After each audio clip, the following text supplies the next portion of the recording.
20 জুলাই এভাবেই পুলিশের গুলিতে মারা যান ইমাম হাসান। সরকারি চাকরিতে কোটা সংস্কারের দাবিতে আন্দোলনকে কেন্দ্র করে তখন উত্তাল যাত্রাবাড়ি। ইমাম হাসান সেই আন্দোলনে অংশ নেন। তবে ঘটনার দিন দুপুর 12টার পর ইমাম হাসান বন্ধুদের সঙ্গে স্থানীয় দোকানে গিয়েছিলেন চা খেতে। বাসা থেকে বের হওয়ার আগে মায়ের কাছে রুটি খেতে চেয়েছিলেন। 2টো রুটি আর ভাজি ছিল তার শেষ খাওয়া। দৌড়ে আসছে, আইয়া কইতেছে ভাবি কই, ভাবি কই। আমি কি হইছে ভাই? আমার ছেলের গুলি দিছে। কি গুলি দিছে? মাত্র হবে নামলো। তখন ঢাকা মেডিকেল আমার বোনে যায়, দেখে আমার ছেলে মৃত্যু। আমাদের শোনাই নাই। আমি রাত্রে শুনছি যে আমার স্বামীর বোন দিছে, যে ছেলেটা কেমন, কত ছেলে নাই পৃথিবীতে। আমি কি হয়েছে? কই গুলি একটা, এদের সাথে কতগুলো গুলি দিছে। এত গুলি আমার ছেলে তো কোনো সন্তান ছিল না। সাংবাদিক ছিল, ওরা বলতেছে যে ওই জায়গায় শুনছি এটা ইন্সপেক্টরের ছেলে, কন্যা রান্না পিরিজে রাখছি, তখন পিরিজে দেহে আমার ছেলে শোয়া রাখছে। রাজধানীর রাজারবাগ পুলিশ লাইন্সের জ্যেষ্ঠ উপপরিদর্শক মোহাম্মদ ময়নাল হোসেন ভূঁইয়ার ছেলে ইমাম হাসান। ইংরেজি দৈনিক দ্য ডেইলি স্টারের এক প্রতিবেদন বলছে, 20 জুলাই মর্গে গিয়ে ছেলের লাশ খুঁজে পাওয়ার পর ময়নাল হোসেন তার এক ঊর্ধ্বতন কর্মকর্তাকে ফোন দিয়েছিলেন। একজনকে মারতে কতগুলো গুলি লাগে স্যার? প্রশ্ন করেছিলেন সেই কর্মকর্তাকে। তারা মারছে, তারাই দোয়াইছে, তারাই জানা বলছে, তারাই মিথ্যা বাসনা দেখছে, তারাই সবকিছু করছে। আজকে আমার স্বামী সব সরল চাকরি করে 1 টাকা ঘুষ খায় না, কিছু খায় না। আমার স্বামী কি এই প্রতিদান পেলো? পেলো? সরকার কি এটাই পেলো?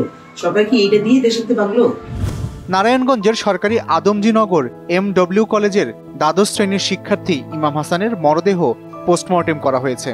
সেখানে দায়িত্বরতরাই নিজেদের মন মতো করে সুরথাল প্রতিবেদন করেছে বলে দাবি পরিবারের।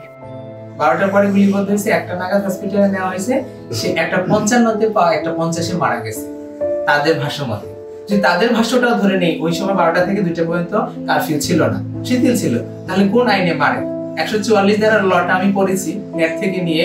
ওখানে পায়ের নিচে গুলি করার কথা, তাকে বুক প্যাডের মধ্যে গুলি করছে, তারপরে এখানে গুলি করছে। এটা তো কোনো লতে পারে না। ভিডিও আছে, প্রমাণ আছে, পুলিশে মারছে। তারা লেখছে যে শরীরে শতাধিক ছিদ্র আছে, কিন্তু যদি গুলির মারছে এটা উল্লেখ করেনি তারা। শতাধিক ছিদ্র শ্রোথাল রিপোর্টে তারা লিখছে। তারপরে আবার লিখছে যে আন্দোলনরত অবস্থায় মারা গেছে, আন্দোলনকারী গুলিতে। প্রায় 1 মাসের ছুটি কাটিয়ে কাজে ফিরেছেন ময়নাল হোসেন। 27 বছর ধরে পুলিশে কর্মরত ময়নাল হোসেন ছেলের মৃত্যুর পর মানসিকভাবে বিপর্যস্ত হয়ে পড়েছেন বলে জানিয়েছে তার পরিবার। বললাম তো কোনো খবর নাই, যদি ফোন দিয়ে কথা বলে ছাড়, আমি ছাড় না তো, আমি চুরি মানে ছাড়াই বলছে। ফেসবুকে ছড়িয়ে পড়া ভিডিও ফুটেজে গুলিবিদ্ধ ইমাম হাসানকে পেছন থেকে টেনে নিয়ে যাওয়ার চেষ্টা করেন তার বন্ধু মোহাম্মদ রাহাত হোসাইন। ইমামকে বাঁচাতে নিজের জীবনকে ঝুঁকিতে ফেলেছিলেন রাহাত।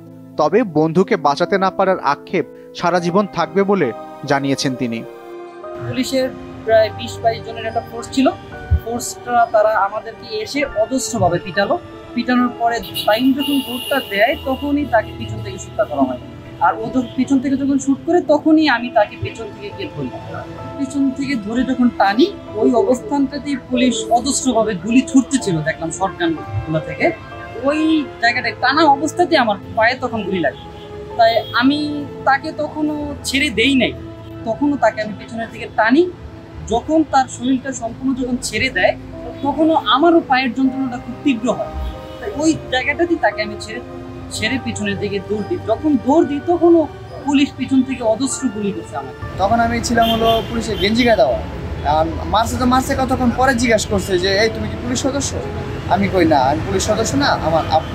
তারপরে আমার বলে কি গেঞ্জিটা খুলো, গেঞ্জি খুলে পকেটে করে নিয়ে বাসায় চলে যাবা সোজা। পরে আমি সুন্দরভাবে গেঞ্জিটা পকেটে ঢুকাইছি, ওই জায়গায় পর্যন্ত দাঁড়ায় আমি দেখতেছি ওই পরে রাস্তার মধ্যে। পরে পুলিশ বলতেছি আঙ্কেল ও পুলিশের ছেলে, যেমন বাঁচাইতে হবে।